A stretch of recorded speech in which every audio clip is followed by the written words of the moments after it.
friend of mine on murder, and the judge's gavel fell. Jury found him guilty, gave him 16 years in hell. He said, O ponto principal é poder discutir o futebol, mas dentro de assuntos que eles não acabam no futebol, né? A gente pode ver que o futebol está inserido dentro de um contexto que é o mundo que a gente vive. Então o futebol ele vai ter relação com a política, ele vai ter relação também com vai ter relação com a cultura, ele vai ter relação com a parte do vai ter relação com o comportamento principalmente. Então a nossa missão é tratar o futebol não como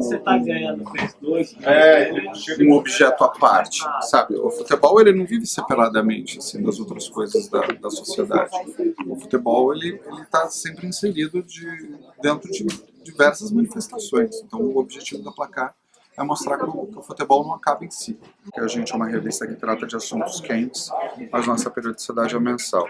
Hoje eu diria que mesmo se ela fosse semanal, ela seria problemática. E mesmo se ela fosse diária, ela seria problemática. As revistas que elas têm uma capa impessoal, as revistas que não têm uma figura na capa identificável, ou que não são atreladas a algum jogador, elas costumam vender menos. Não. Agora, as revistas que trazem alguma imagem já definida na capa, algum jogador, algum técnico, alguma coisa assim, já elas tendem a vender um pouco mais. Na experiência, assim, nos últimos anos, eu acredito que o Neymar ele foi aquele que puxou mais venda, né? Outra coisa também, as duas experiências que a gente fez com o Messi na capa, também é a mesma coisa, a gente vendeu mais. Então, isso daí já dá uma certa receita pra gente de como é que a gente pode lidar. Sabe? Neymar vende mais que Corinthians? Vende mais que o Corinthians, porque o Corinthians a gente trabalha com duas coisas, né? O Corinthians, a gente tem um público corintiano que compra mais, mas a gente ao mesmo tempo tem a rejeição do não corintiano, porque às vezes ele se recusa a carregar uma camisa do Corinthians. A gente tem que pensar se aquele personagem ele conversa com o clube ou não, se aquele tema ele conversa com o momento ou não, né? Tipo, essa pauta aqui a gente pensou lá no mês de, a gente está em abril, né? A gente pensou no mês de março. Em março a gente já chegou até o colaborador, que é o Marco Pezzi, trouxe ele para conversar, né? Trouxe ele para conversar aqui na redação. A gente falou para ele, né? A gente também queria saber qual era a postura dele quanto a isso. A gente sempre gosta de abrir a pauta e de falar, o que você acha da pauta, né? Tipo, você acha que a gente está viajando? Você acha que isso daí é uma pauta que é interessante? Porque eu acho que a gente não quer que ninguém rasgue o diploma, entendeu? A nossa missão não é estar aqui para que as pessoas elas só executem um trabalho porque elas precisam da grana. Elas precisam fazer as matérias acreditando naquilo que elas estão fazendo, né? Um ponto que eu coloco, o Breler também coloca, todo mundo aqui na redação coloca, é de que a gente não está fazendo nada contra a nossa vontade aqui. A gente acredita em tudo que vai na revista. E eu acho que isso daí é fundamental, e abriu dessa liberdade pra gente, né? Sim. Porque dentro desse universo abril você tem publicações que pensam de maneiras completamente diversas da gente, né? Se você for ver a postura da Placar, você vai ver que é uma postura bastante diferente da Veja, por exemplo. E isso dentro de uma mesma empresa. E existe essa liberdade. A gente não tem. Seguir Nunca ninguém vai reclamar porque tem mundo aqui no escritório. Eu acho que é assim, né? Acho que quando a Placar ela vai para o varejo, ela tem uma vantagem muito grande, ela vende bem. Porque eu acho que as revistas masculinas, elas têm um problema de posicionamento, né? Às vezes, eu estou pensando no homem que vai com a mulher no supermercado, né? A mulher sempre compra. A venda em varejo, ela é muito mais forte entre as mulheres do que entre os homens. Por quê? Porque eu acho que as revistas masculinas, elas sempre oferecem uma coisa que é mulher pelada, ou, sei lá, um cara na capa. Mulher pelada. O cara tem vergonha de comprar uma revista de mulher pelada do lado da mulher, sabe? Ele não se sente à vontade para comprar uma mulher. A VIP também ele não se sente tão à vontade. A gente tem um corpo de assinaturas que é mais ou menos o que garante a saúde da revista, né? Então, o que a gente vende mais em banca são os guias. Guia do Brasileiro, Guia da Libertadores e tal. Eu tenho uma leitura disso, que pode ser talvez que não seja a leitura certa, final, sobre, mas aqui o Guia da Libertadores, o Guia do Estadual, o Guia do Brasileiro, ele fala de todos os clubes, né? Às vezes ele fala de clubes que a gente não está falando na revista. Vai estar falando do ABC de Natal.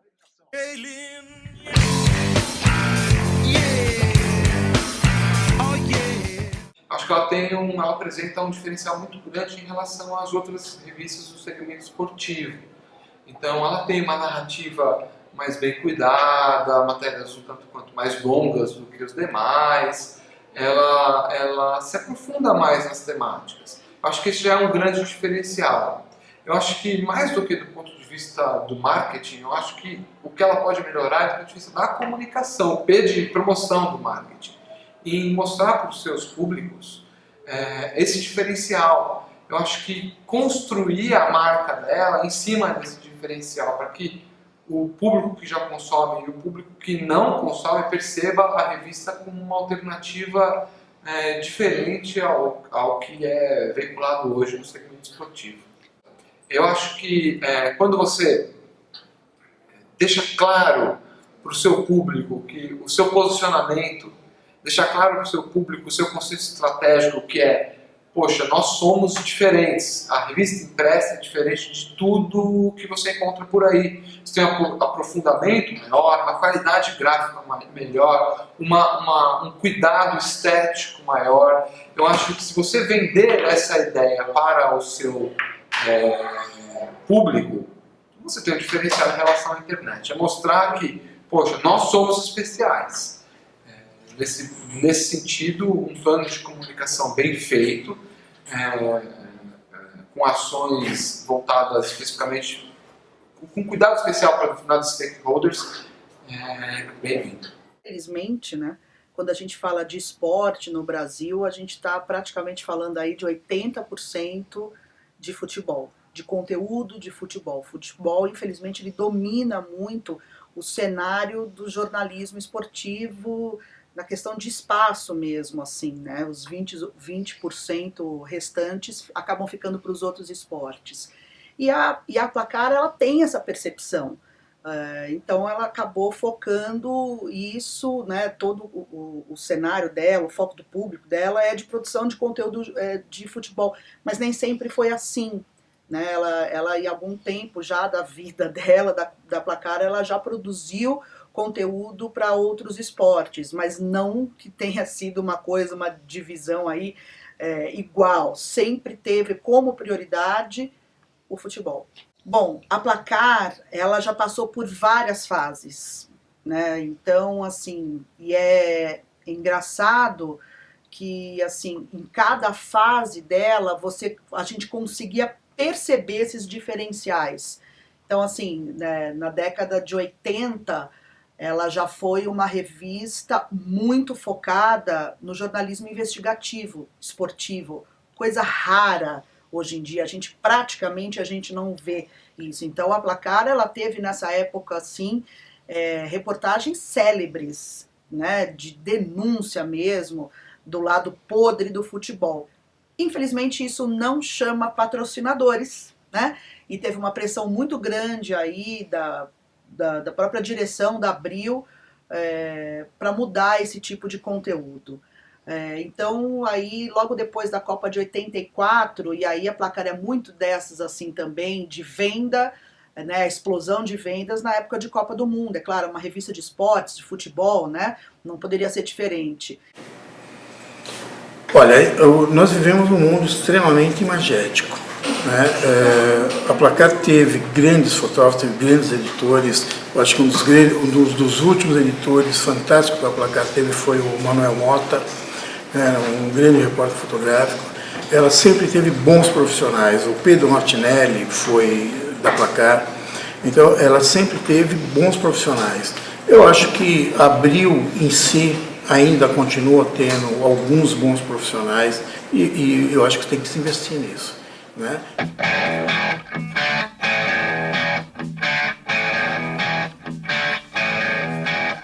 There was a friend of mine on murder. judge's gavel fell. Jury found him guilty, gave him 16